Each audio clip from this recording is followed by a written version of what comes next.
Criminal അഭിഭാഷകൻ BA Aloor അന്തരിച്ചു. കൊച്ചിയിലെ സ്വകാര്യ ആശുപത്രിയിൽ വച്ചായിരുന്നു അന്ത്യം സംഭവിച്ചത്.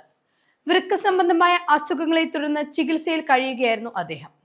നേരത്തെ തന്നെ ആളൂർ അതീവ ഗുരുതരാവസ്ഥയിലാണെന്ന് ആശുപത്രി അധികൃതർ വ്യക്തമാക്കിയിരുന്നു. നിരവധി ക്രിമിനൽ കേസുകളിലെ പ്രതിഭാഗം വക്കീലായിരുന്നു ആളൂർ. സൗമ്യ വധക്കേസിൽ പ്രതി ഗോവിന്ദചാമിക്ക് വേണ്ടി ഹാജരായതോടെയാണ് ആളൂർ ശ്രദ്ധ നേടുന്നത്. കൂടത്തായി ജോളി കേസ് ഉൾപ്പെടെ കോളിളക്കം സൃഷ്ടിച്ച നിരവധി കേസുകളുടെയും പ്രതിഭാഗം വക്കീലായിരുന്നു ആളൂർ.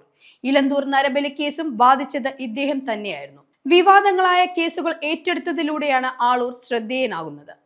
കൊച്ചിയിൽ നടി ആക്രമിക്കപ്പെട്ട കേസ് ഉൾപ്പെടെ ജനശ്രദ്ധ ആകർഷിച്ച കേസുകൾ തന്നെയാണ് ആളൂർ ഏറ്റെടുത്തത്.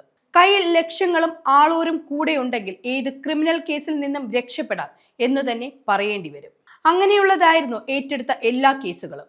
അധോലോക കുറ്റവാളികളുടെയും കൊടും ക്രിമിനലുകളുടെയും ആശാകേന്ദ്രം തന്നെയായിരുന്നു ആളൂർ എന്ന അഭിഭാഷകൻ.